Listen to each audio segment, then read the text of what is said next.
അരിപ്പ ഭൂസമരം അവസാനിപ്പിക്കാൻ 2013 ജൂലൈ 4-നാണ് സർക്കാർ അവസാനം ചർച്ച നടത്തിയത്. സമരം ഈ രൂപത്തിൽ തന്നെ മുന്നോട്ടു പോകട്ടെ എന്നാണ് സർക്കാരിന്റെ നിലവിലെ സമീപനം. അനധികൃതമായി കമ്പനികൾ കൈവശം വയ്ക്കുന്ന സർക്കാർ ഭൂമികൾ കയ്യേറുന്ന സമരത്തിന്റെ മുന്നോടിയായി കവലയോഗം ADMS സംഘടിപ്പിച്ചു. 2013 ജൂലൈ മാസം 4-ാം തീയതിക്ക് ശേഷം ഒരു ചർച്ചകളും ഈ സമരവുമായിട്ട് ബന്ധപ്പെട്ട് നടന്നിട്ടില്ല എന്നുള്ളതാണ്. അതിന് കാരണം ഞങ്ങൾ വളരെ കൃത്യമായി ഇവിടുത്തെ രാഷ്ട്രീയ ഭരണ നേതൃത്വങ്ങളോട് പറഞ്ഞിട്ടുള്ളത്, ഞങ്ങൾ ഇവിടെ 50 ഏക്കറിൽ സമരം ചെയ്യുന്ന 1000-ൽ പരം കുടുംബങ്ങൾ, ആ കുടുംബങ്ങൾ അതത് ജില്ലകളിൽ ഭൂമി കണ്ടെത്തി കൊടുക്കാൻ. അരിപ്പ ഭൂസമരത്തിനെതിരെ പ്രാദേശിക രാഷ്ട്രീയ പാർട്ടികളും പോലീസും നിരന്തരം ആക്രമണങ്ങൾ അഴിച്ചുവിടുന്നുവെന്നും സമരസമിതി പറയുന്നു. ഞങ്ങൾക്ക് ആഹാരം അവർ തന്നെ തരട്ടെ, അതിനകത്ത് വിഷം ചേർത്ത് ഈ ഇരിക്കുന്ന ജനങ്ങളെ മൊത്തം അവർ കൊന്നൊടുക്കട്ടെ, ഇല്ലെങ്കിൽ ഞങ്ങൾ ഇതിനകത്തൊന്നും ഇറങ്ങുന്നില്ല.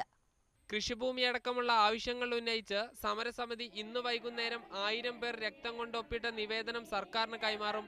അരിപ്പ ഭൂസമരം 4-ാം ഘട്ടത്തിലേക്ക് കടക്കുന്നതിന്റെ ഭാഗമായി നേരത്തെ ക്വിറ്റ് ഹാരിസൺ ക്യാമ്പയിൻ ADMS ആരംഭിച്ചിരുന്നു.